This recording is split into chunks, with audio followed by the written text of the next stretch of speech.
Hello everyone, welcome back once again.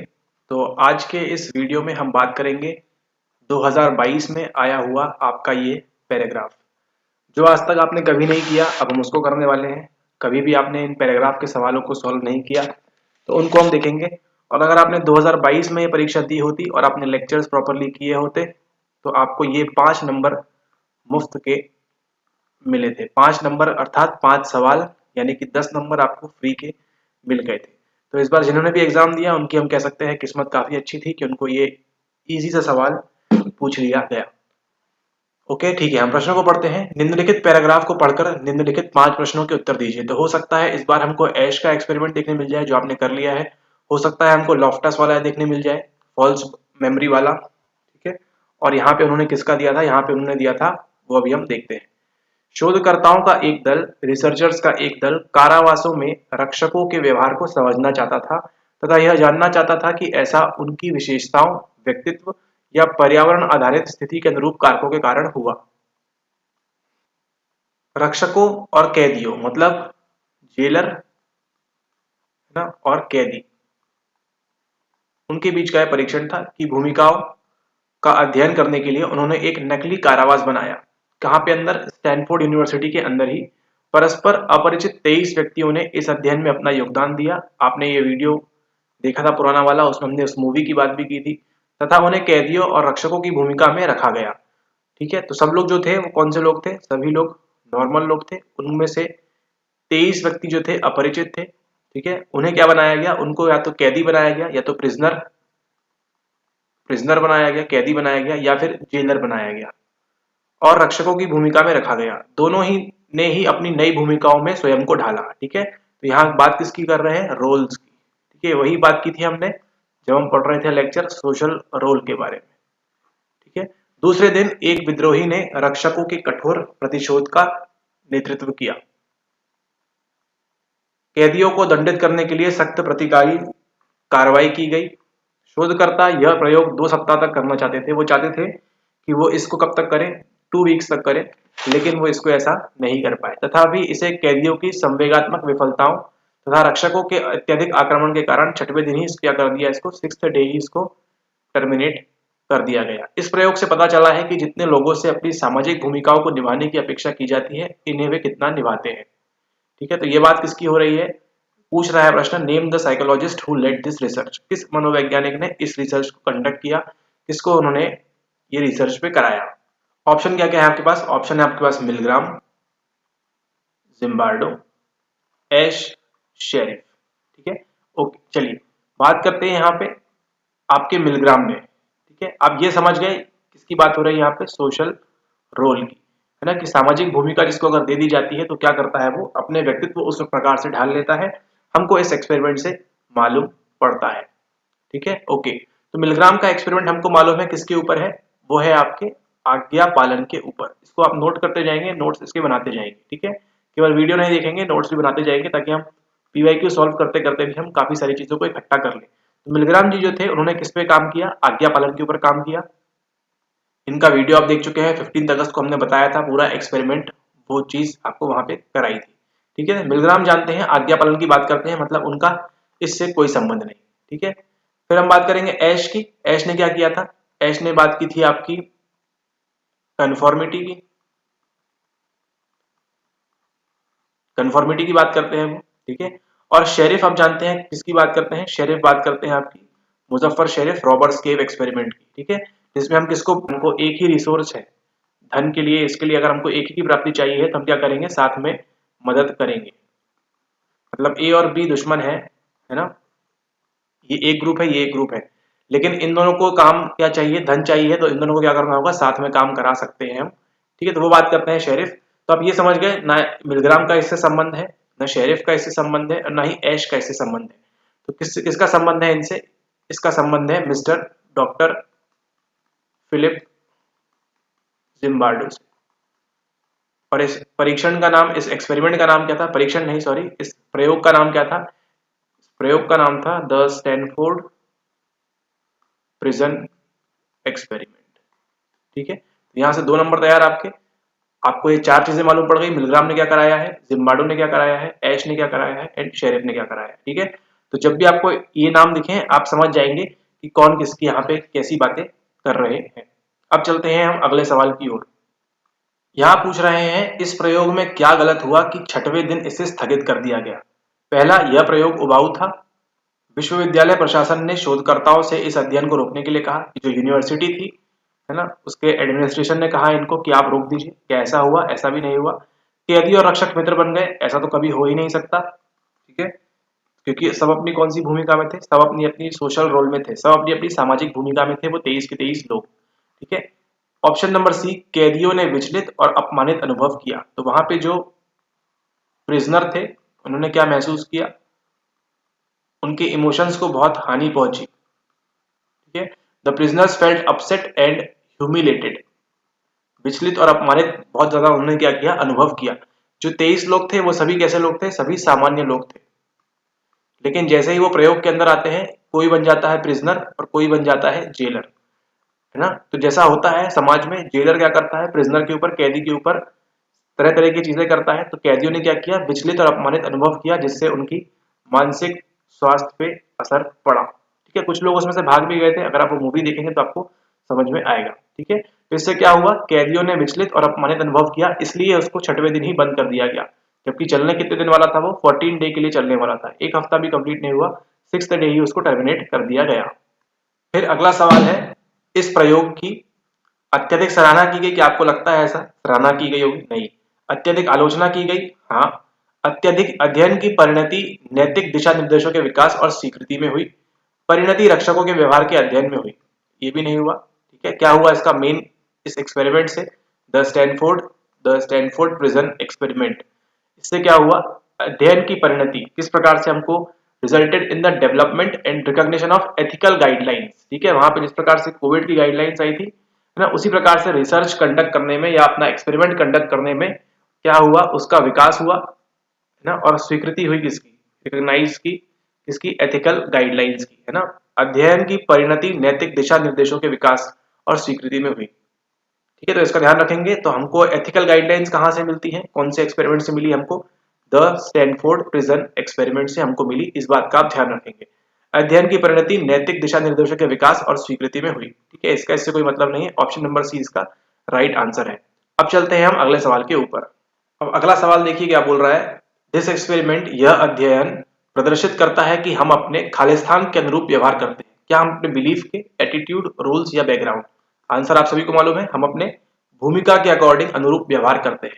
ठीक है, भूमिका के अनुरूप हम व्यवहार करते हैं। आपको कल सीएम बना देंगे तो आप किसके अनुरूप व्यवहार करेंगे? सीएम जैसा आप व्यवहार करने लगेंगे। ठीक है, तो जैसा भी आपकी भूमिका है, अभी आप कैसे एक स्टूडेंट की भूमिका में, ठीक है, कल आपको यूजीसी का चेयरमैन बना दिया जाएगा तो आप कैसे व्यवहार करेंगे? आपके एकदम हाव भाव बदल जाएंगे। ठीक है, या अगर आप पुलिस में नौकरी करना स्टार्ट कर देंगे तो आपके हाव भाव बदल जाएंगे। मतलब हम कैसे अपनी भूमिका के आधार पे।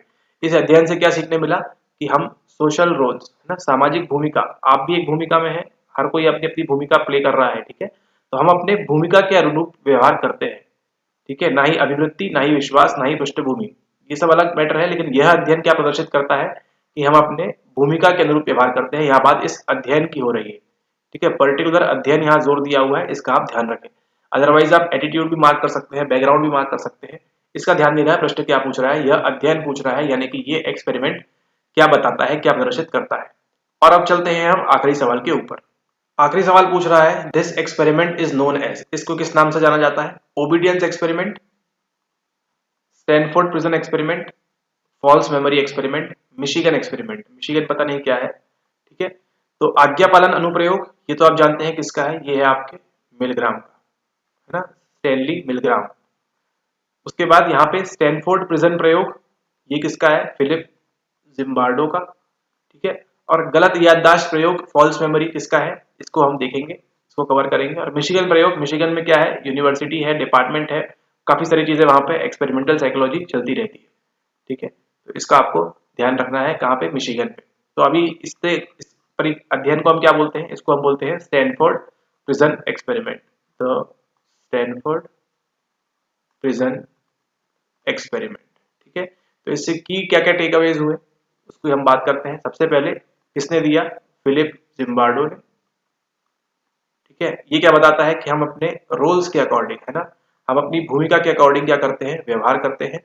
इसने किसका निर्माण कराया, एथिकल गाइडलाइंस का, कि रिसर्च किस प्रकार से होनी चाहिए, ठीक है, उसका किया इन्होंने। इसको क्या बोलते हैं, स्टैनफोर्ड प्रिजन एक्सपेरिमेंट बोलते हैं। नंबर 5।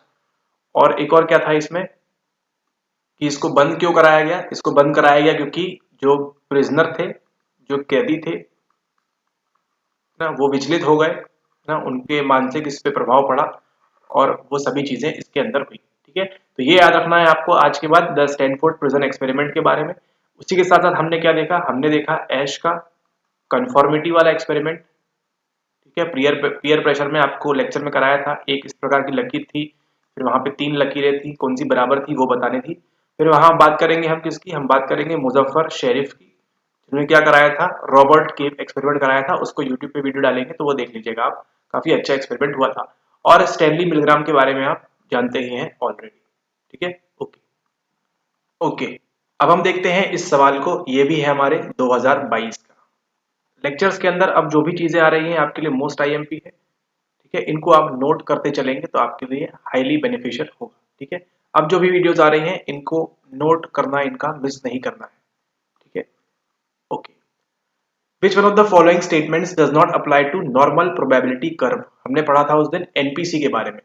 निम्नलिखित में कौन सा कथन प्रकृत प्रकृत प्रायिकता वक्र पर लागू नहीं होता है। वक्र एनपीसी क्या होता है उसको देखते हैं। ये होती है क्या, ये होती है आपकी वाई एक्सिस, ये होती है आपकी एक्स एक्सिस। ठीक है, ओके, ये है वाई एक्सिस और ये होती है एक्स एक्सिस, ये होता है आपका जीरो का पॉइंट। ठीक है, यहाँ पे कुछ इस प्रकार से एक कर्व बनता है।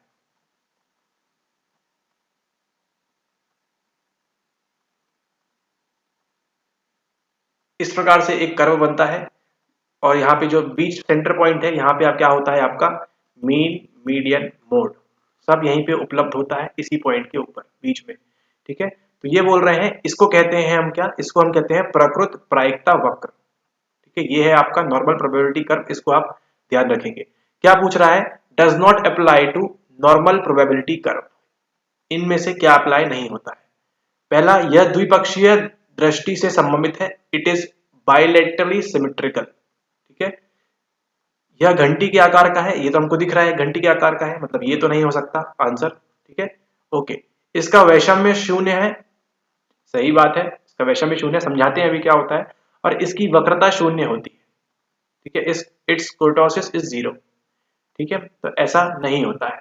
ठीक है, हम देखते हैं इसमें क्या क्या चीजें हमको इसमें सीखनी है अभी के अभी। ठीक है, तो ये जो आप वक्र देख रहे हैं इसे हम क्या कहते हैं, इसे हम कहते हैं प्रकृत प्रायिकता वक्र, एनपीसी से कहा जाता है।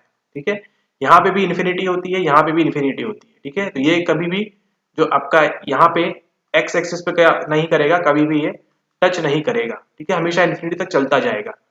ओके, ठीक है, इट इज बायलैटरली सिमेट्रिकल, यह द्विपक्षीय दृष्टि से संबंधित है। मतलब अगर मान लीजिए एक कागज पे आप इस तरह से ड्राइंग करते हैं, ठीक है, बराबर नाप के आप इस तरह से ड्राइंग करते हैं। ठीक है, और अगर आप यहां से बीच से क्या करेंगे, इसको फोल्ड करेंगे, तो ये जो पॉइंट है ये एग्जैक्टली इसके ऊपर आके क्या करेगा, ये जो पॉइंट है एग्जैक्टली इसके ऊपर आके ये दब जाएगा और ये पूरा का पूरा बंद हो जाएगा। पेपर का कोई भी टुकड़ा क्या नहीं जाएगा, बाहर नहीं जाएगा। ठीक है, ओके। तो इसे क्या कहते हैं हम, इसे ही हम कहते हैं इट इज बायलैटरली सिमेट्रिकल। तो जो भी आपका नॉर्मल प्रोबेबिलिटी कर्व होता है, जो आपका प्रकृत प्रायिकता वक्र होता है, ये क्या होता है, यह द्विपक्षीय दृष्टि से संबंधित है। ठीक है, तो ये क्या होता है आपका बायलैटरली सिमेट्रिकल, मतलब इस पॉइंट से अगर आप फोल्ड करेंगे, ये आपका क्या है एनपीसी है ना, इसको फोल्ड करेंगे यहां तक तो क्या होगा, एकदम सेम जाएगा, है ना, बिल्कुल भी। अगर मान लीजिए कागज में इस प्रकार से आप ड्राइंग करते हैं तो ये क्या होगा, सेम एक दूसरे के ऊपर ओवरलैप कर जाएगा। ठीक है, कहीं भी बाहर ये नहीं भागेगा। किस केस में भागेगा उसको अभी हम देखते हैं, तो आपको और क्लियर होगा। ठीक है, ओके। अब यहाँ पे देखिए, ठीक है, ये जो आप देख रहे हैं positive skewness, negative skewness and skewness is equals to zero. प्रश्न में क्या पूछ रहा है, एक बार उसको पढ़िए। प्रश्न में बोल रहा है इट्स स्क्यूनेस इज जीरो, यानी कि इसका वैषम्य, स्क्यूनेस यानी कि वैषम्य क्या है, शून्य है। तो ये देखते हैं सही बात है या नहीं। अभी हमने जिस प्रकार का एक एनपीसी बनाया वो देखिए कौन सा है, क्या वो 1 है, क्या वो सेकंड है, या क्या वो थर्ड है। हमको समझ में आ रहा है सेकंड हमारा क्या है, एनपीसी है, यानी कि प्रकृत प्रायिकता वक्र है। ठीक है, प्रकृत प्रायिकता वक्र हमारा कौन सा लग रहा है, ये वाला। तो इसकी स्क्यूनेस मतलब क्या है यहाँ पे, जीरो है। ठीक है, इसकी स्क्यूनेस क्या है, जीरो है, बिल्कुल सेम है यहाँ पे। ठीक है, जितना यहाँ पे है उतना ही इस साइड भी हिस्सा है, लेकिन इसकी स्क्यूनेस देखिए, यहाँ पे क्या है, यहाँ पे कम है और इस तरफ ज्यादा है। और यहाँ पे देखिए पॉजिटिव स्क्यूनेस में इसका वैषम्य को देखिए। ठीक है, पॉजिटिव नेगेटिव किस साइड होता है उसको छोड़ दीजिए, अभी अभी जो समझने की बात है समझिए। यहाँ पे देखिए, ये जो है आपका मेन मीडियन मोड यहाँ पे गिरेगा अगर, तो इस तरफ क्या है, कम है शेडिंग एरिया देखिए, है ना। और इस तरफ देखिए नीला वाला कितना ज्यादा है यहाँ पे। ठीक है, तो हमारा डेटा भी क्या होता है इस प्रकार से, इधर कम लोग मिलेंगे, इधर इतने सारे लोग मिल रहे हैं, यहाँ पे कम लोग मिलेंगे, इधर पे इतने सारे लोग मिल रहे हैं। ठीक है, तो ये होता है पॉजिटिव नेगेटिव, इसको छोड़ दीजिए अभी। ये देखिए कि इसमें स्क्यूनेस क्या होगी आपकी, जीरो होगी। मतलब जितने लोग 50%, जब हम बनाते हैं हमारा एनपीसी, तो 50% इस तरफ लोग होते हैं, 50% इस तरफ लोग होते हैं। ठीक है, इस प्रकार से ये बोल रहा है, तभी तो हमको यहाँ पे इसकी स्क्यूनेस जीरो मिल रही है। ठीक है, ओके। वही अब हम बात करेंगे इसकी सिमेट्री की। ठीक है, जो अभी हमने देखा बायलैटरली सिमेट्रिकल होता है।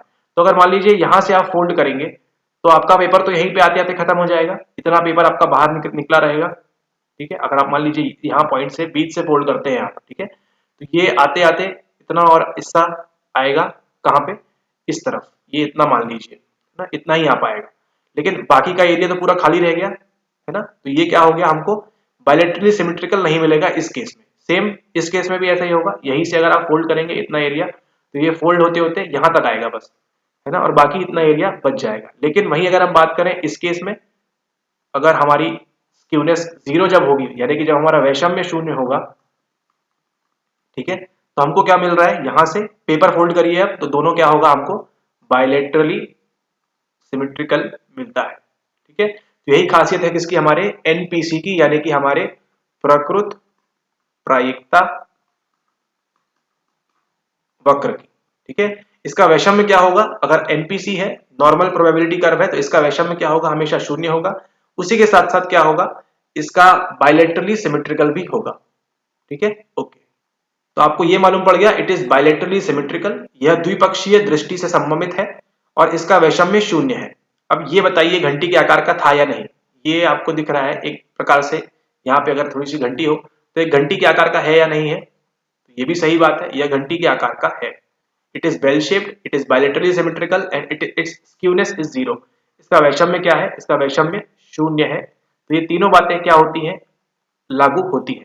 प्रश्न क्या पूछ रहा है, लागू नहीं होता है, तो ये बात हो रही है इसकी वक्रता शून्य होती है। ठीक है, तो सवाल बस ये उठता है कि आपको ये नहीं मालूम है कि वक्रता क्या है। ठीक है, प्रकृत प्रायिकता वक्र की बात कर रहे हैं। ठीक है, और वक्रता शून्य कैसे हो सकती है। ठीक है, तो हम बात करेंगे नेक्स्ट लेक्चर में, जब मिलेंगे तो बात करेंगे व्हाट इज कुर्टोसिस। प्रश्न आएगा तो कुर्टोसिस क्या होता है उसके बारे में भी हम और डिटेल में बात करेंगे।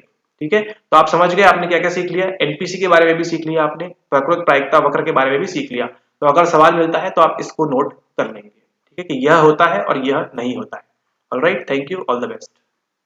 मिलते हैं आपसे नेक्स्ट लेक्चर में, वहां हम सीखेंगे कि हम मध्यांक किस प्रकार से निकालते हैं। जो इस बार हमको पूछा था, मीडियन निकालने के लिए दिया था, मीडियन किस प्रकार से निकालते हैं, X Y Z A B C, अगर आपको नंबर दिए हैं इनमें से आपको क्या निकालना है, मीडियन निकालना है, मध्यांक निकालना है, तो किस प्रकार से निकालेंगे उसको हम देखेंगे अगले एडवांस वीडियो के अंदर। Alright, thank you, have a nice day.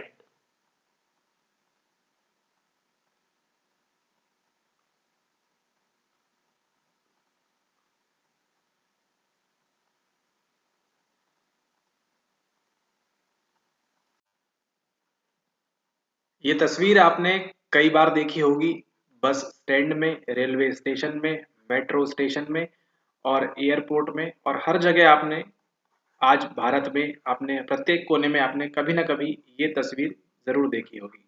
लेकिन आपको मालूम ये नहीं था कि आपको आपके साइकोलॉजी के लेक्चर के अंदर भी ये चीज देखनी पड़ेगी। इसी के साथ स्टार्ट करते हैं हमारा lecture number 6 of premium course. ठीक है, देखिए प्रीमियम कोर्स की शुरुआत ही देखिए किस चीज से हो रही है, हमारे सुलभ शौचालय के साथ। तो बात होती है यहाँ से हमारे फूड से, फूड इनटेक आप करते हैं, आपके पास क्या है, आपके पास टेस्ट बड्स हैं, स्वाद कलिका आपके पास है, जिन्हें हम क्या कहते हैं, जिन्हें हम कहते हैं पापिये। ठीक है, इसके आधार पर ही आपको मालूम पड़ता है कि उस चीज का स्वाद किस प्रकार से है, और जो कहाँ पे जाती है आपके, जो जाती है आपके गुस्टेटरी कॉर्टेक्स में, यानी कि आपका जो गुस्टेशन वाला वल्कुट होता है, गुस्टेटरी बल्कुट उसमें जाता है आपके ब्रेन में, ठीक है। लेकिन वो तो इन्फॉर्मेशन जाती है स्वाद की कि आपके ब्रेन में क्या होगा, लेकिन जो मटेरियल है जो आप खाते हैं, खाना या भोजन जो भी आप खाते हैं, वो आता है आपके यहाँ से होते हुए, और यहाँ पे क्या होता है, यहाँ पे आपके पेट में आके, स्टमक में आके क्या होता है, वहां पे बैठ जाता है, फिर उसका अलग प्रोसेसिंग होती है, ठीक है, प्रोसेसिंग अलग चलती है, यहाँ पे अलग प्रक्रमण होता है। उसके बाद खाना यहाँ एसिड फेंकते हुए जो भी चीजें हैं यहाँ से होते हुए इस प्रकार से यहाँ पे घुसता है, ठीक है। तो आपको मिलती है यहाँ पे क्या, आपको मिलती है यहाँ पे लार्ज इंटेस्टाइन और आपको मिलती है स्मॉल इंटेस्टाइन, ठीक है। आप सभी ने पढ़ा था बायोलॉजी में बचपन में, बहुत अच्छी बात है, ठीक है। तो धीरे धीरे क्या होता है, जितनी काम की चीज है वो आपका शरीर रख लेता है, ठीक है, जो भी काम का है वो रख लेता है, और जो भी मल है, जो भी वेस्ट है, उसको क्या करता है, वो उसको वो बाहर निकालता जाता है, ठीक है। इसके काम की जो चीज थी वो ये रख लेगा, देन आगे आके जो काम की चीज है वो रख लेगा, और फिर ऐसे आते आते आते यहाँ से ऐसी पूरी प्रोसेस स्टार्ट होते होते होते आखिरी में जो मटेरियल बचता है आपका रेक्टम, और आपकी ये मार्ग के थ्रू क्या होता है, वो आपका जो वेस्ट है वो आपकी बॉडी से बाहर हो जाता है, ठीक है। बड़ी सामान्य प्रक्रिया है, बहुत बढ़िया। चलिए अब चलते हैं मिस्टर जिम्बार्डो के पास। एक ऐसा सवाल जो शायद एनटीए ने पहली बार पूछा रिसर्च मेथड्स के अंदर, ठीक है। अ ग्रुप ऑफ रिसर्चर्स, ये आपने ऑलरेडी प्रीमियम लेक्चर 1 में देख लिया है, तो सीधे हम इनके सवालों पे चलते हैं।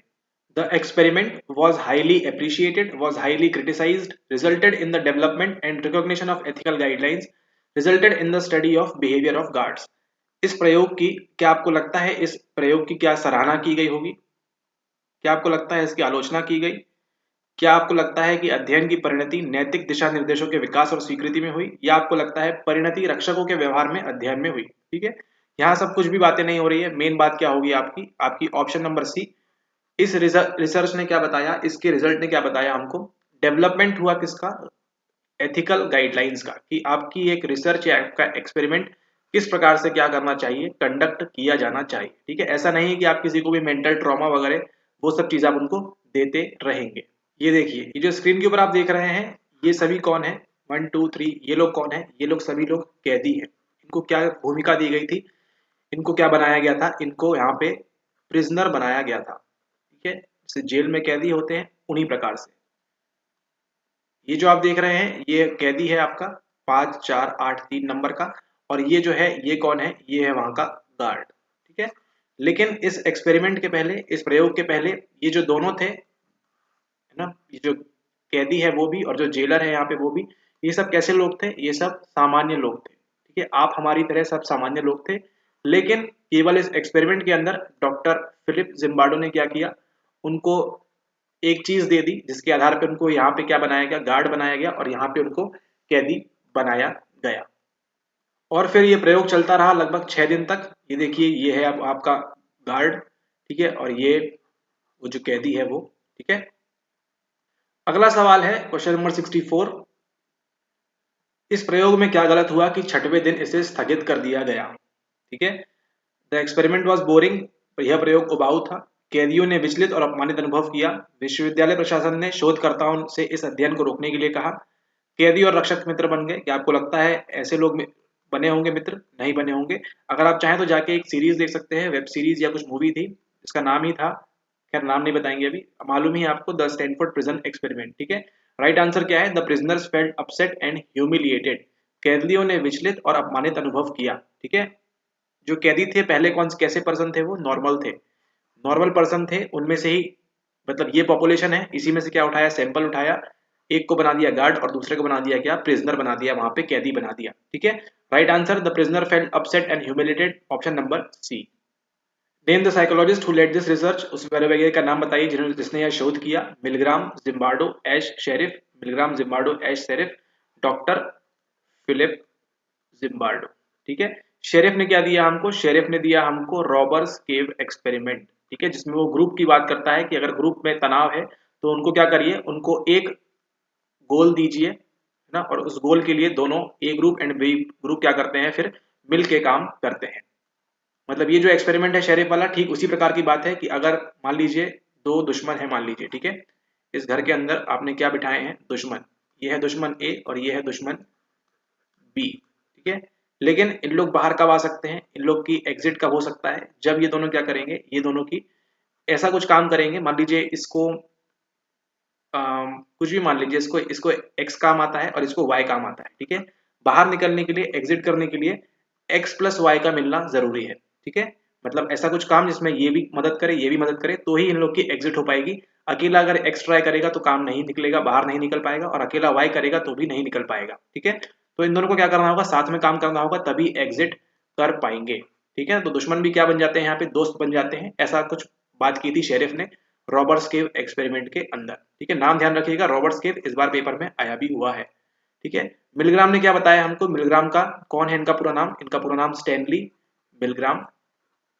जन्म हमारे आजादी के दिवस 15 अगस्त इनका जन्म दिवस होता है। इन्होंने ही बताया किसके बारे में, इन्होंने बताया है आज्ञा पालन के बारे में, ठीक है। आज्ञा पालन के बारे में कि लोग अथॉरिटी की इतनी बात मानते हैं कि किसी को चोट भी पहुंचा सकते हैं, किसी को नुकसान भी पहुंचा सकते हैं, ठीक है। बात करेंगे हम जो होता है जल्लाद आपका, ठीक है। जल्लाद क्या देता है आपको, आपको नहीं, मतलब जो भी क्राइम करता है उसको क्या देता है, वो देता है फांसी, ठीक है। तो क्या जल्लाद खुद से फांसी देना चाहता है, नहीं, क्यों, लेकिन उसको क्या बोला जाता है, ऊपर अथॉरिटी से बोला जाता है कि आपको ये काम करना ही होगा, ठीक है, तब जाके वो काम करता है। इस एग्जाम्पल सिर्फ समझाने के लिए आपको। मिलग्राम का एक्सपेरिमेंट था किस पे, आपकी आज्ञाकारिता के ऊपर। और ऐश का आपको मालूम है किसके ऊपर था, कन्फॉर्मिटी के ऊपर था, कि लोग दूसरों को देख के दबाव में क्या कर देते हैं, अपनी मुंडी भी हाँ में हाँ मिला देते हैं, ठीक है। मान लीजिए आप लोग एक ग्रुप में बैठे हैं, कोई आके पूछेगा यहाँ से 1 2 3 4 पर्सन, यहाँ 4 लोग हैं और आप है 5वें पर्सन। किसी ने आगे पूछा क्या आपको समझ में आया, या टीचर ने आपसे पूछा क्या आपको समझ में आया, इसने अगर हाँ बोला, इसने हाँ बोला, इसने हाँ बोला और इसने हाँ बोला, तो आप भी बट ऑब्वियस क्या बोलेंगे, आप भी हाँ बोलेंगे, क्योंकि आप नहीं चाहते कि आप इन लोगों से अलग दिखें या टीचर की नजर में आप अलग से काउंट किए जाए, ठीक है। ऐसा कभी ना कभी हर किसी के साथ होता है, ठीक है। तो मिलग्राम का एक्सपेरिमेंट के बारे में मालूम है आपको, जिम्बार्डो के एक्सपेरिमेंट की मालूम है, ऐश के बारे में हमने लेक्चर में बात की है, शेरिफ के बारे में अभी हम बात करेंगे। ओके, अगला सवाल, this experiment is known as, नाम मालूम है आपको, स्टैनफोर्ड प्रिजन एक्सपेरिमेंट, ठीक है। ध्यान रखेंगे, स्टैनफोर्ड प्रिजन एक्सपेरिमेंट प्रयोग किसने किया, डॉक्टर फिलिप जिम्बार्डो ने, ठीक है। ओके, फिर अगला है हमारे पास ओबीडियंस एक्सपेरिमेंट, अभी आपको बताया किसका है, ये है 15 अगस्त स्टैनली मिलग्राम का आज्ञानुपालन अनुप्रयोग, सॉरी आज्ञानुपालन प्रयोग, ठीक है। किसका है ये, आपको अभी बताया स्टैनली मिलग्राम का, ठीक है। मिशिगन एक्सपेरिमेंट, ऐसा इस प्रकार से कोई एक्सपेरिमेंट नहीं है। हाँ, आपको एक चीज ध्यान रखना है, अभी आपको एडवांस यहाँ बता दे रहे हैं लेक्चर के अंदर, एक था आपका मिनेसोटा ट्विन स्टडी, ठीक है। मिनेसोटा ट्विन स्टडी एक्सपेरिमेंट आपके 1990 या 92 के आसपास लगभग ये हुआ था, इसको नोट कर लेंगे आप IMP, ठीक है। जो आपको डेवलपमेंट के फर्स्ट लेक्चर में बताया था पूरी जुड़वा बच्चों की कहानी, वो कहानी इसीलिए थी क्योंकि आपको इस प्रकार का भी एक्सपेरिमेंट देखने को मिलता है, ठीक है। नाम क्या है इसका, नाम है इसका मिनेसोटा ट्विन स्टडी एक्सपेरिमेंट। इसमें बात की गई थी कि पर्सनैलिटी में और आपके मेनली जो भी ट्विंस में जो जुड़वा लोग हैं उनमें किस प्रकार से भेदभाव होता है या किस प्रकार से अलग अलग इंटेलिजेंस होता है या पर्सनैलिटी होती है। क्या हुआ था एक्सपेरिमेंट में अलग लेक्चर में देखेंगे, लेकिन इतना समझ लीजिए मिनेसोटा ट्विन स्टडी किससे संबंधित है, आपके जुड़वा बच्चों से संबंधित है। कि जुड़वा बच्चों को अगर हम नेचर और नर्चर की बात होती है वहां पे, ठीक है, प्रकृति और पोषण की बात होती है कि किस प्रकार से अगर आप एक ही मतलब जीन्स सेम हो और एनवायरनमेंट अलग अलग हो तो क्या फर्क पड़ता है बच्चों के ऊपर, ठीक है। वो था एक्सपेरिमेंट कौन सा, मिनेसोटा वाला। मिशिगन ऐसी कोई चीज नहीं है। फिर अगला यहाँ पे फॉल्स मेमोरी एक्सपेरिमेंट, जो आपको बताया था लेक्चर के अंदर कि इसको हम एक्सप्लेन करेंगे। फॉल्स मेमोरी किसने दिया था, ये हमको बताया था लॉफ्टस एंड प्रिकल ने, ठीक है। इसी पेपर में सेम आपके 22 के पेपर में ऊपर एक सवाल था ना मेमोरी के ऊपर से, फॉल्स मेमोरी इसका आंसर था, वो इसी से संबंधित है। फॉल्स मेमोरी एक्सपेरिमेंट की बात यहाँ पे हो रही है। Okay, this study shows that we behave according to our, यह अध्ययन प्रदर्शित करता है कि हम अपने खालिस्तान के अनुरूप व्यवहार करते हैं। हम किसके अनुरूप व्यवहार करते हैं, विश्वास, अभिवृत्ति, भूमिका, पृष्ठभूमि, बिलीव्स, एटीट्यूड्स, रोल्स, बैकग्राउंड, ठीक है। बैकग्राउंड नहीं है, एटीट्यूड्स भी नहीं है, बिलीव भी नहीं है, विश्वास भी नहीं है, भूमिका सॉरी पृष्ठभूमि नहीं है, अभिवृत्ति भी नहीं है। राइट आंसर क्या है आपका, भूमिका, रोल्स। आप जिस रोल में हैं उसके अकॉर्डिंगली आप बिहेव करेंगे, ठीक है, अपने समाज में, ठीक है। ओके, मान लीजिए कोई आपका नेता है आपकी कॉलोनी का, ठीक है, कोई आपकी कॉलोनी का नेता है, अभी वो किसकी भूमिका में है, नेता की भूमिका में, ठीक है। तो वो आपके घर में आएगा, वोट मांगेगा आपसे, पाव पड़ेगा, आपके पैर धो के भी पिएगा जरूरत पड़ी तो, ठीक है, ये सब काम वो करेगा। लेकिन मान लीजिए कल को वो MP बन जाता है तो आपके घर तक वो झाकेगा भी नहीं, क्यों, क्योंकि उसकी भूमिका बदल गई, वहां पे उसका रोल बदल गया, ठीक है। आप भी मान लीजिए आज नॉर्मल आदमी है, लेकिन कल अगर आप कुछ भी बन जाएंगे, ठीक है, अगर मान लीजिए कल आप PM बन गए तो क्या हो जाएगा, आपकी भूमिका अलग हो जाएगी, तो आपका व्यवहार वहां से चेंज हो जाएगा। ठीक है, ठीक इसी प्रकार से कोई अगर आम आदमी होता है ना, जब वो क्या बन जाता है, पुलिस में चला जाता है, तो उस प्रकार से उसके क्या मिल गया, उसकी भूमिका चेंज हो गई, उसका रोल चेंज हो गया, तो उसी के अनुरूप क्या करता है, वो अनुरूप व्यवहार करते हैं। ठीक है, तो एटीट्यूड भी नहीं है, बिलीफ भी नहीं है, बैकग्राउंड भी नहीं है, लेकिन ध्यान देने वाली बात क्या है, दिस स्टडी, यह अध्ययन की बात हो रही है। ठीक है, यानी कौन सा अध्ययन, स्टैनफोर्ड प्रिजन एक्सपेरिमेंट की बात हो रही है, कि इसमें हमको मालूम पड़ा कि हम अपने रोल्स, हमारी भूमिका के अकॉर्डिंग क्या करते हैं, अनुरूप व्यवहार करते हैं। ठीक है, ओके, तो इसी के साथ आपके 67 क्वेश्चन समाप्त होते हैं। अब चलते हैं आगे। अब देखिए ये वाला सवाल, अभिकथन ए और आर, हमेशा क्या ध्यान रखना है, आपको ये ध्यान रखना है, क्यों, इसीलिए। हमेशा ए में क्या देखना है आपको, क्यों बोल रहा है, और आर में क्या बोल रहा है, इसीलिए बोल रहा है, इसका आपको ध्यान रखना है। इस प्रकार से अगर आप करेंगे तो आपका आंसर 90% टाइम्स में क्या होगा, सही होगा। 10% का हम मार्जिन लेके चलेंगे, क्योंकि एनटीए की जो मर्जी है वो इसका आंसर दे देगा। ठीक है, इसमें आप हम कुछ भी नहीं कर सकते हैं। ठीक है, तो एनटीए कुछ सवालों में कर देता है ऐसा, आपने पीवाईक्यूज में भी देखा है ऐसा होता है, और कुछ कुछ सवालों में देखने मिलेगा यहाँ पे एनटीए की वजह से आपके मार्क्स या तो किसी ने गलत कर दिया होगा तो उसको सही हो जाएगा, और किसी का सही गलत हो जाएगा। ठीक है, लेकिन ऐसा नहीं है हर बार होगा। 90% केसेस में देखा गया है कि आप जो मार्क करेंगे क्यों और इसलिए, ये लागू होगा। कभी कभी ऊंच नीच हो जाती है उनके साथ भी, तो वो यहाँ पे माइंड नहीं करेंगे आपका आंसर। ठीक है, ओके, हमेशा ध्यान क्या रखना है, यहाँ पे क्यों, वाई, और यहाँ पे आपको ध्यान रखना है इसीलिए, है ना, या इसी वजह से। ठीक है, ओके। आवश्यकताओं के द्वारा उत्पन्न तनाव को घटाने के लिए लोगों द्वारा किए गए कार्यों की व्याख्या हेतु अंतर्नाद, अंतर्नोद भी नहीं लिख सक रहे हैं, अंतर्नाद न्यूनीकरण प्रस्तुत किया गया। ठीक है, इसलिए आपको बोला जाता है कि हिंदी से एक बार इंग्लिश में स्विच कर ले। मानव शरीर अपनी भौतिक स्थिति में संतुलन बनाए रखता है, इसे समावस्थान कहा जाता है। यहाँ पे देखिए स्टेटमेंट 1 और स्टेटमेंट 2 में क्या क्या बात हो रही है। आवश्यकताओं के द्वारा उत्पन्न तनाव को घटाने के लिए, आपकी मान लीजिए कुछ आवश्यकता है, उसका तनाव, स्ट्रेस आ रहा है, उसको घटाने के लिए क्या करते हैं, लोगों द्वारा किए गए कार्यों की व्याख्या हेतु, लोग किस प्रकार से कार्य करते हैं, क्या बताया है, अंतर्नोद न्यूनीकरण की बात की गई है, यानी कि आपकी ड्राइव रिडक्शन थ्योरी की बात की गई है। ठीक है, किसने दी थी, 1900 आपके क्लार्क हल ने प्रस्तुत किया गया है। कारण, मानव शरीर अपने भौतिक स्थिति में संतुलन बनाए रखता है, इसे समावस्थान कहा जाता है। ठीक है, तो यहाँ किसकी बात हो रही है, यहाँ पे बात हो रही है आपके होम्योस्टैसिस की। ठीक है, बिल्कुल सही बात है। आपको भूख लगेगी, आपको नींद लगेगी, और आपको सेक्स चाहिए। ठीक है, इन सब के लिए क्या होगा, आप होम्योस्टैसिस मेंटेन करना आप चाहेंगे। ठीक है, यहाँ बात किसकी कर रहा है, वो ड्राइव रिडक्शन की बात कर रहा है, यहाँ बात किसकी कर रहा है, यहाँ पे होम्योस्टैसिस की बात कर रहा है। ठीक है, तो क्या आपको लगता है कि ये आर जो है ये ए को एक्सप्लेन कर रहा है, ठीक है, या फिर जो आर की वजह से ए मिल रहा है हमको, ऐसा आपको लग रहा है, सॉरी ए की वजह से आर मिल रहा है, ऐसा आपको लग रहा है क्या, नहीं, यहाँ क्या बात कर रहे हैं, प्रस्तुत किया गया। ठीक है, ड्राइव रिडक्शन को क्या किया गया, इंट्रोड्यूस किया गया, क्यों, क्योंकि हमको क्या करना था, आवश्यकताओं के द्वारा उत्पन्न तनाव को घटाने के लिए लोगों द्वारा किए गए कार्यों की हमको व्याख्या करनी थी, व्याख्या हेतु हमने इसको इंट्रोड्यूस किया है। ठीक है, ये बात सही है, बिल्कुल सही है, तो ए सही है। और यहाँ क्या बोल रहा है, मानव शरीर अपने भौतिक स्थिति में संतुलन बनाए रखता है, इसे समावस्थान कहा जाता है, ये भी सही बात है, लेकिन क्यों, इसलिए। जरा इसको पढ़िए, और ये क्यों किया गया होगा, क्या उसका उत्तर आपको यहाँ पे मिल रहा है, इसलिए मानव शरीर अपने भौतिक स्थिति से संतुलन बनाए रखता है, इसे समावस्थान कहा जाता है। ठीक है, तो यहाँ पे ये नहीं करता है, मतलब ऑप्शन नंबर बी क्या होता है, यहाँ पे राइट आंसर होता है। ए और आर दोनों सत्य है, लेकिन आर ए की सही व्याख्या नहीं है, ये जो है इसकी सही व्याख्या नहीं है।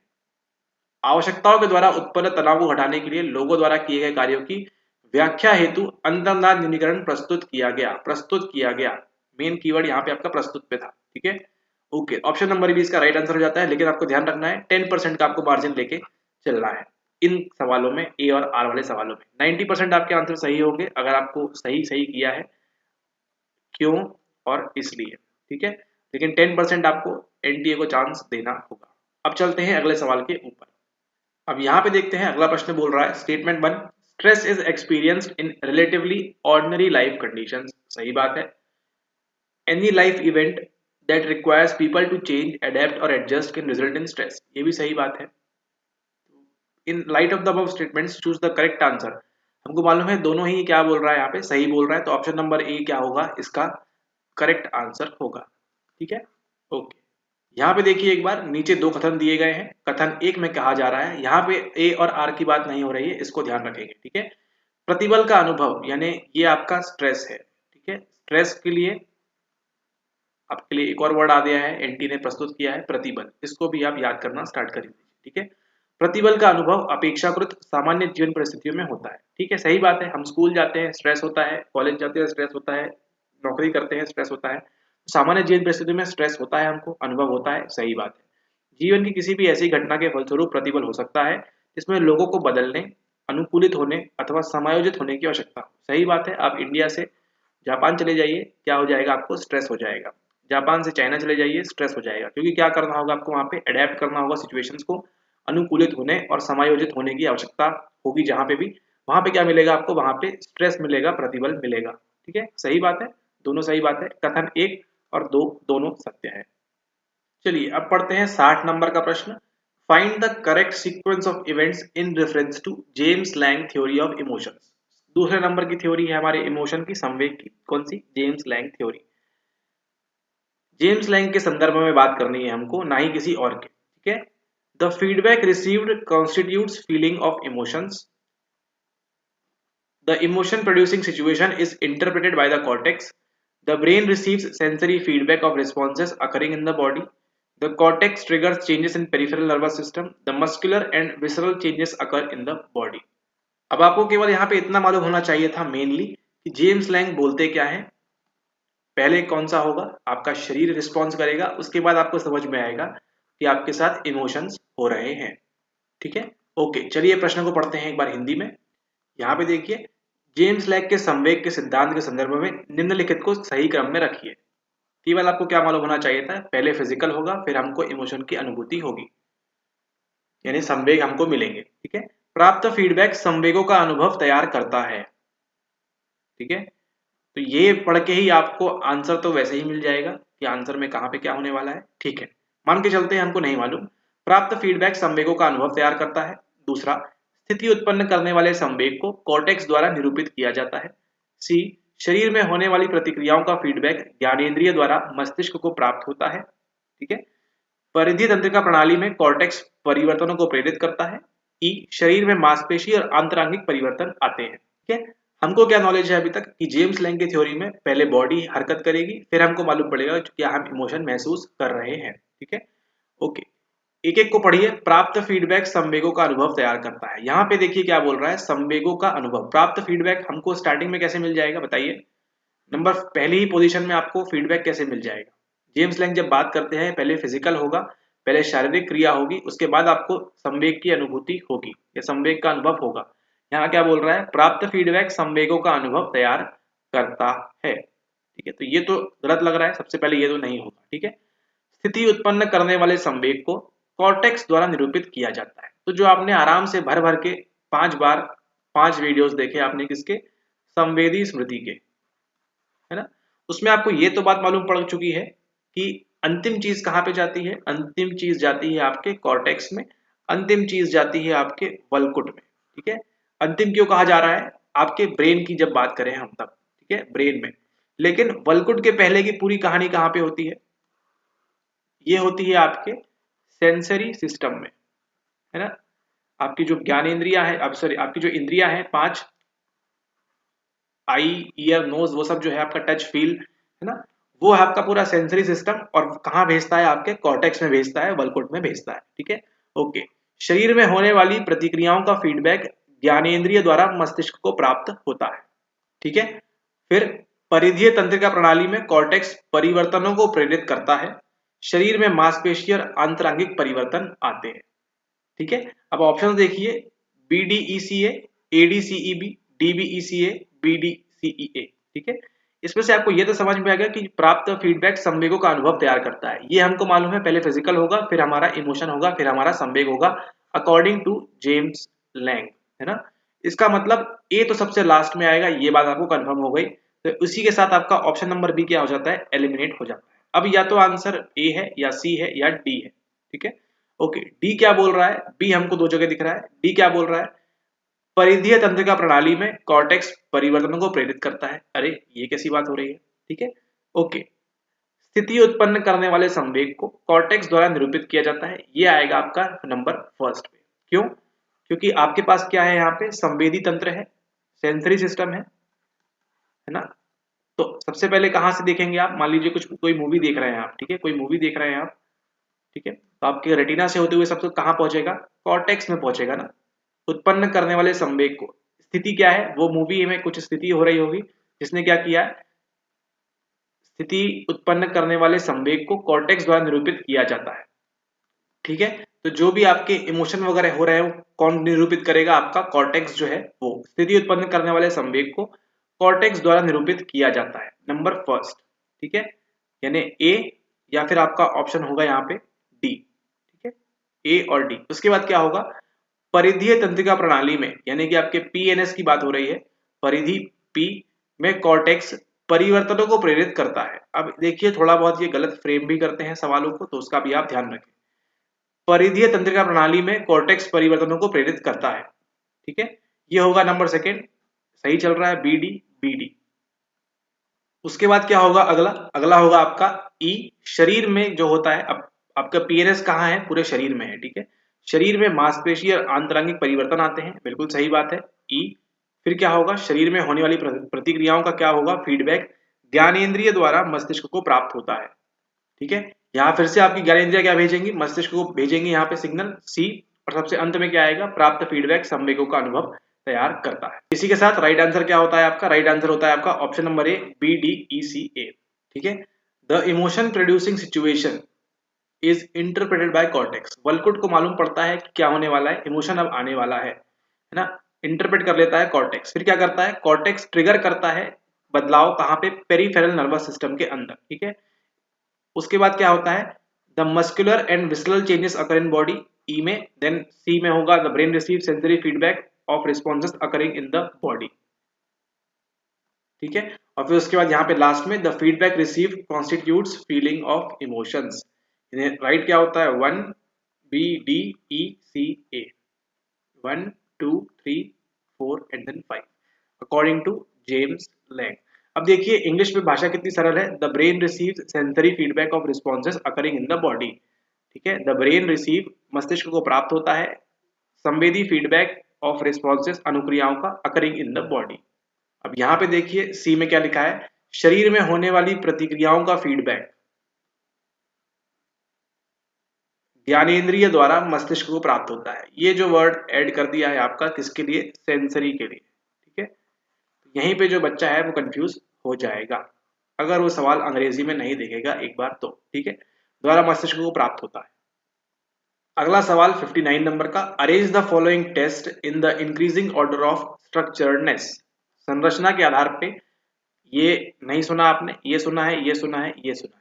ठीक है, ये आपका थीमेटिक परसेप्शन, ये है आपका रॉरशाच, और ये है आपका मिनेसोटा मल्टीफेजिक इन्वेंटरी सूची जो बताया था आपको। ठीक है, तो यहाँ पे आपसे पूछ रहा है कि इनकी स्ट्रक्चर के आधार पे बताइए कि कौन कम से ज्यादा होगा। सबसे कम संरचना किसकी है, उससे ज्यादा किसकी है, उसके ज्यादा किसकी है, एंड उससे ज्यादा किसकी है।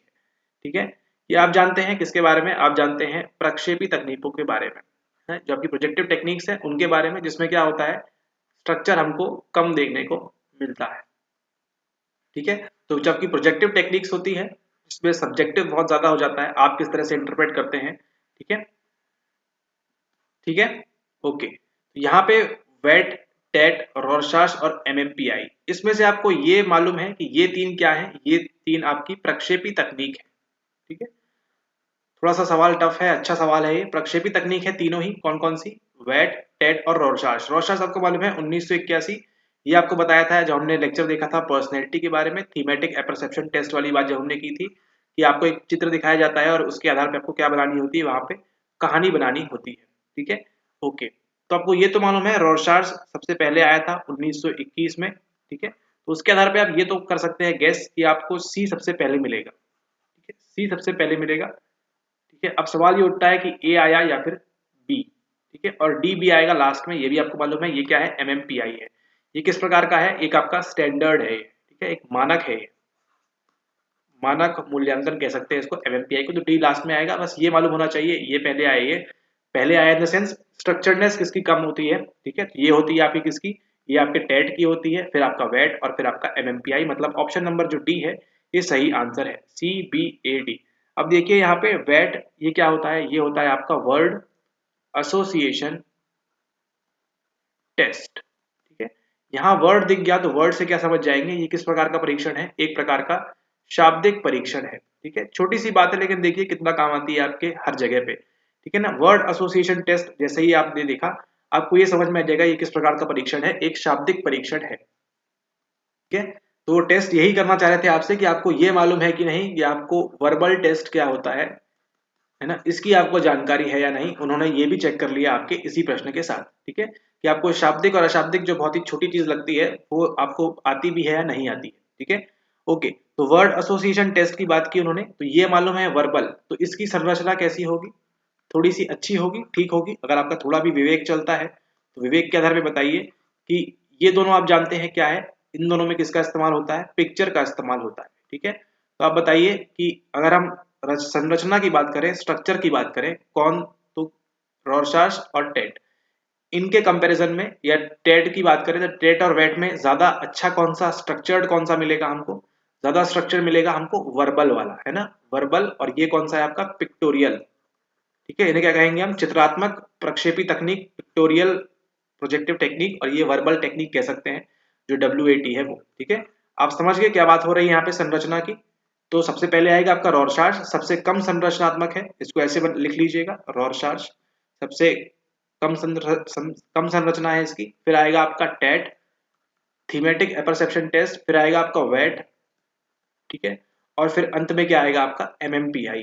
ठीक है, ये तो स्ट्रक्चर्ड है ही, पूरा स्ट्रक्चर है, क्या कैसे होता है मालूम है, मानक है तो स्टैंडर्ड है। ठीक है, तो रॉरशार्च, टेट, वेट, MMPI, इस प्रकार से आप इसको लिख लेंगे। ठीक है, ओके, इसलिए आपको भले ही NCERT के लेक्चर्स हैं लेकिन बहुत ही काम के लेक्चर्स हैं वो सारे। ठीक है, तो लेक्चर मिस मत करिए, अच्छे से अटेंड करिए, नोट्स करिए और रिवाइज करिए, तो आपके आंसर सही होंगे। ठीक है, कंफ्यूजन आपको यहाँ पे होगा C और D में, अगर ये तो मार्क नहीं किया है किसी ने। ठीक है, तो अगर ये मार्क किया है तो यहाँ पे कंफ्यूजन थोड़ा सा हो सकता है, बट वो भी अब क्लियर हो गया है। अब चलते हैं अगले सवाल के ऊपर। ओके, अगला सवाल है, भगवत गीता के अनुसार आत्मज्ञान एवं शांति की प्राप्ति, ये आपको कराया था प्रीमियम लेक्चर नंबर 1 के अंदर, तो इसका आंसर भी आप क्या करेंगे, आप व्हाट्सएप करेंगे इसका आपने क्या आंसर लिखा है। ठीक है, ये अगर किसी का गलत हुआ है तो फिर आपको अच्छे से रिवाइज करने की जरूरत है। ओके, दृश्य सूचना प्रक्रिया की बात की गई है, ABCDE। सबसे पहले क्या होगा, आपके चाक्षुष संग्राहक उद्दीप्त होंगे, रॉड्स एंड कोन्स को प्रकाश पड़ेगा, वो भेजेंगे बाइपोलर के पास। बाइपोलर कहाँ भेजेगा, बाइपोलर भेजेगा गैंग्लियन सेल के पास। गैंग्लियन से कहाँ जाएगा, देन अगली इंफॉर्मेशन आपका जो रेटिना है ये क्या करेगा, LGN को भेज देगा। LGN के बाद आपका V1 V2 और फिर आपका D लास्ट में इंफीरियर टेम्पोरल कॉर्टेक्स और पैराइटल कॉर्टेक्स तक पहुंच जाएगी। ठीक है, तो ये सवाल इजी था, सभी ने इसका आंसर सही किया होगा। अगेन एक और सवाल, इसका आंसर भी आप लोगों में सभी लोगों ने सही किया होगा। ठीक है, इसको बताने की जरूरत नहीं है, मालूम है आपको, कोर्टा यंग मस्तिष्क सूचना भेजता है, क्या क्या होता है पहले वो सब आपको ऑलरेडी मालूम है। अब चलते हैं अगले सवाल के ऊपर। चलिए, अगला सवाल प्रश्न नंबर 55। केवल आपको क्या बननी चाहिए, हिंदी और अंग्रेजी अगर आपको आती होगी तो ये चीजें आपको नहीं भी मालूम है तो भी आप इस सवाल को आसानी से सॉल्व कर लेंगे 2-3 मिनट के अंदर। अ health strategy that focuses on providing education material people, हम इसको देख लेते हैं यहाँ फटाक से। जनता को शिक्षण सामग्री प्रदान करने पर केंद्रित स्वास्थ्य रणनीति, मित्रों का समूह चिरकालिक दबाव के जोखिम से बचाता है, तीव्र तनाव से पीड़ित व्यक्ति को ऐसी घटना का अनुभव हो सकता है, ऐसी गौण कष्टकारी घटनाएं जो स्वास्थ्य खराब करने में योगदान करती हैं। ठीक है, यहाँ बात हो रही है पद सामाजिक समर्थन की, यहाँ बाधाएं आपके हैसल्स, ये है आपका प्राथमिक निवारण, और ये है आपको आघात पश्चात दबाव विकार। कौन सा विकार है, कौन सा डिसऑर्डर है, पोस्ट ट्रॉमेटिक PTSD डिसऑर्डर है। ठीक है, ये तो आपको, आपने MA किया है, ये तो आपको मालूम होना ही चाहिए, बेसिक आपके NCERT में भी ये दिया हुआ है। ठीक है, इसके अंतर्गत क्या होता है, तीव्र तनाव से पीड़ित व्यक्ति को ऐसी घटना का अनुभव हो सकता है। ठीक है, पोस्ट ट्रॉमेटिक डिसऑर्डर, अगर मान लीजिए मुंबई घटना जब हुई थी या सुनामी के दौरान कोई था जब वहां पे, तो उनको क्या हो सकता है, वापस इसका अनुभव हो सकता है किस प्रकार से अटैक हुआ था। ठीक है, तो सी के साथ 4 जाएगा इजीली, सी के साथ हमको दिख रहा है ऑप्शन नंबर A में और ऑप्शन नंबर B में। बात करें मित्रों का समूह चिरकालिक दबाव के जोखिम से बचाता है। ठीक है, कहाँ की किसकी बात हो रही है, सिंपली ये आपके सामाजिक समर्थन की बात हो रही है। आप यहाँ अकेले खड़े हैं, जैसे ही बाहर जाएंगे आपको मित्र मिलेंगे, तो ये क्या हो गया, आप कहाँ चले गए, आप समाज में चले गए। ठीक है, तो B के साथ 1, और सी के साथ 4। ऑप्शन आपको ऑलरेडी मिल गया, बी है इसका राइट आंसर है। जनता को क्या करना है, शिक्षण सामग्री प्रदान करने पर केंद्रित स्वास्थ्य रणनीति, ठीक है, नेशनल हेल्थ मिशन। इसमें क्या बताना है आपको बच्चों को या लोगों को कि आप स्वस्थ रहें, ठीक है। तो ये क्या है, प्राथमिक निवारण है ना। पहले ही हमने कर लिया, बीमारी के पहले ही हमने क्या कर दिया, उनको जागरूक कर दिया, प्राथमिक निवारण है ना, ताकि हम बाद में दवाई खाएं। इससे अच्छा है कि पहले ही हम अपनी सेहत का ख्याल रखें, ठीक है। और डी के साथ आपका 2 है, ऐसी गौण कष्टकारी घटनाएं जो स्वास्थ्य खराब करने में योगदान करती हैं। ये जो बाधाएं हैं हैसल्स, और किस में मदद करते हैं, ये आपके CHD में भी मदद करते हैं, इसी लेक्चर में हमने देखा था, ठीक है। हो गया ये आपका, तो इसको आप नोट कर लेंगे इन चीजों को, ठीक है, क्या किसमें मैच करता है, ए लिखेंगे, उसके सामने जो राइट आंसर है उसको लिखेंगे, बी लिखेंगे, और इस प्रकार से आप उसका फॉर्म कर सकते हैं अभी के लिए। कि अगला सवाल सिंपल सा है, परिप्रेक्ष्य दिया हुआ है, संबोधित मुद्दे, संज्ञानात्मक, मनोगतिकीय, विकासात्मक और आपके जैविक परिप्रेक्ष्य, ठीक है, ठीक है। तो इसमें कुछ आपको मालूम हो ये आपको मालूम है, व्यक्तित्व और व्यक्ति के प्रछन्न प्रेरक, ये किसके लिए है, ये सिंपली हमारा मनोगतिकीय परिप्रेक्ष्य के लिए है, ठीक है। यानी बी के साथ क्या जाएगा आपका, बी के साथ 2 जाएगा, बी के साथ 2 कहाँ जा रहा है, ये आप राइट आंसर तक ऑलरेडी पहुंच चुके हैं। ऑप्शन नंबर बी क्या है, इसका राइट आंसर है। जीवनावधि के अंतर्गत विचारों में परिवर्तन जो होता है, ये किस परिप्रेक्ष्य की बात करता है, विकासात्मक की, यानी कि आपके डेवलपमेंटल की बात करता है, ठीक है, ओके। परिस्थिति विशेष में एक व्यक्ति के विचार, यानी कोई क्या बताएगा आपके संज्ञानात्मक परिप्रेक्ष्य के बारे में, यानी कि आपके कॉग्निशन के बारे में। अगर वहां पे आग लग रही है, आप किस प्रकार से अपने विचार रखते हैं, ठीक है। अब आराम की बात करते हैं या भागने की बात करते हैं।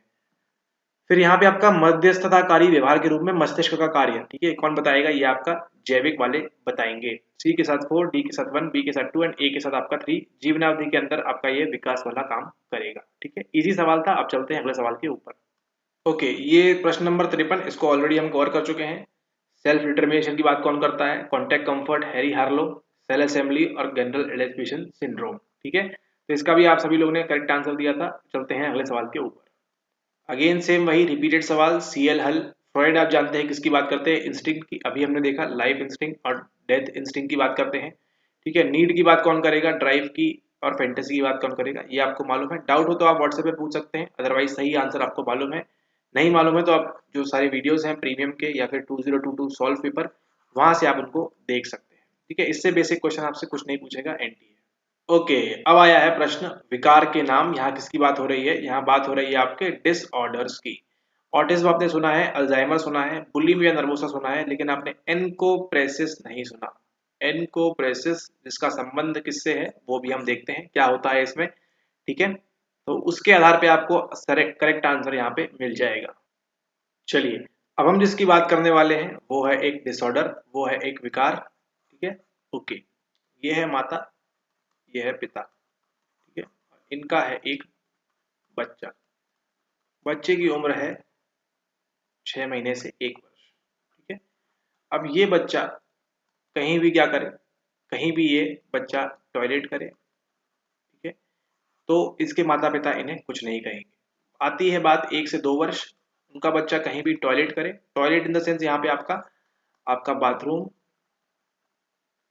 ठीक है, यानी कि आपकी पी एंड आपका पू दोनों यहाँ पे इंक्लूडेड है, ठीक है। यहाँ पे मूत्र एंड मल दोनों की बात हो रही है। जब भी टॉयलेट बोलेंगे तो मूत्र एंड मल दोनों का ध्यान रखें, मेनली यहाँ पे ध्यान रखें आप किसका, आप यहाँ रखें मल का, ठीक है। मल त्याग की बात करेंगे, ठीक है, मल त्याग की बात यहाँ पे हो रही है। तो 1 से 2 वर्ष में भी माता पिता माइंड नहीं करेंगे, लेकिन 3 से 4 वर्ष आते आते भी अगर जो बच्चा है, ये जो बच्चा है ये क्या करता है, ये मल त्याग करता है, ठीक है। अभी भी क्या कर रहा है, ये मल त्याग कर रहा है, कहाँ पे, आपका जो बाथरूम है, ठीक है, इस प्रकार से बना होता है, ठीक है। ये बाथरूम है, यहाँ बैठने के बजाय या फिर इस प्रकार से अगर ये कमोड बना हुआ है, ठीक है, अगर यहाँ से नंबर 1 एंड नंबर 2 इन दोनों के अलावा अगर जो बच्चा है वो मल त्याग करता है अपनी पैंट में, ठीक है, जहाँ वो नॉर्मली बैठता है बिस्तर में, वहां पे अगर इस प्रकार से वो मल त्याग कर रहा है, ठीक है, यानी कि क्या कर रहा है वो, और उसकी उम्र कितनी है, 3 से 4 वर्ष, लगभग लगभग 4 वर्ष मान के चलते हैं।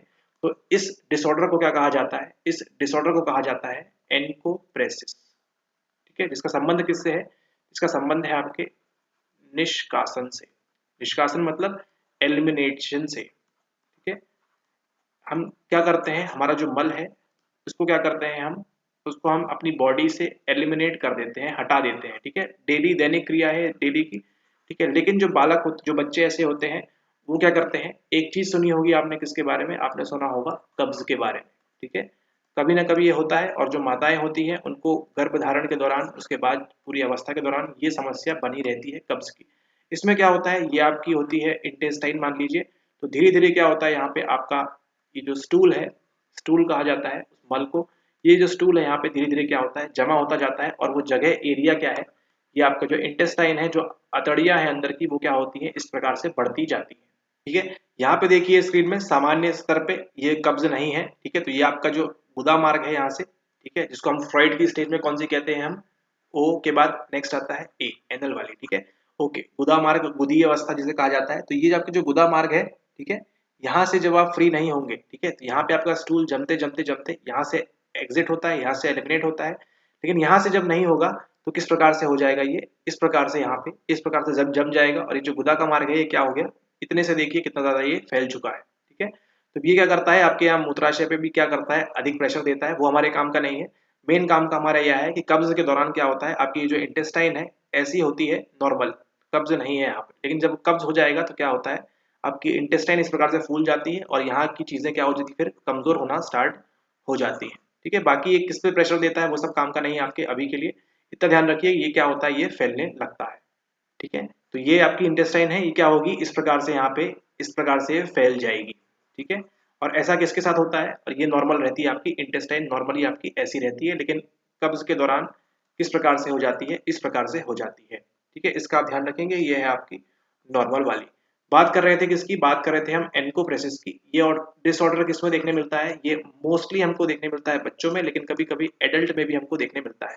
इसमें क्या होता है कि आपका जो स्टूल है ना, यानी आपका जो मल है ना, इसका क्या नहीं हो पाता, त्याग नहीं हो पाता है अच्छे से। और जो हम कहते हैं अंग्रेजी में बॉवेल मूवमेंट, ठीक है, जिसे हम कहते हैं बाउल मूवमेंट, कि आप फ्रेश होके आइए, है ना, वो सब बातें जो होती हैं, तो वो जो बाउल मूवमेंट है वो क्या नहीं होता, प्रॉपरली नहीं होता है। ठीक है, वो प्रॉपरली नहीं होता है, जिसकी वजह से क्या होता है, निष्कासन नहीं होता है। ठीक है, निष्कासन से संबंधित क्या है, आपका एनकोप्रेसिस।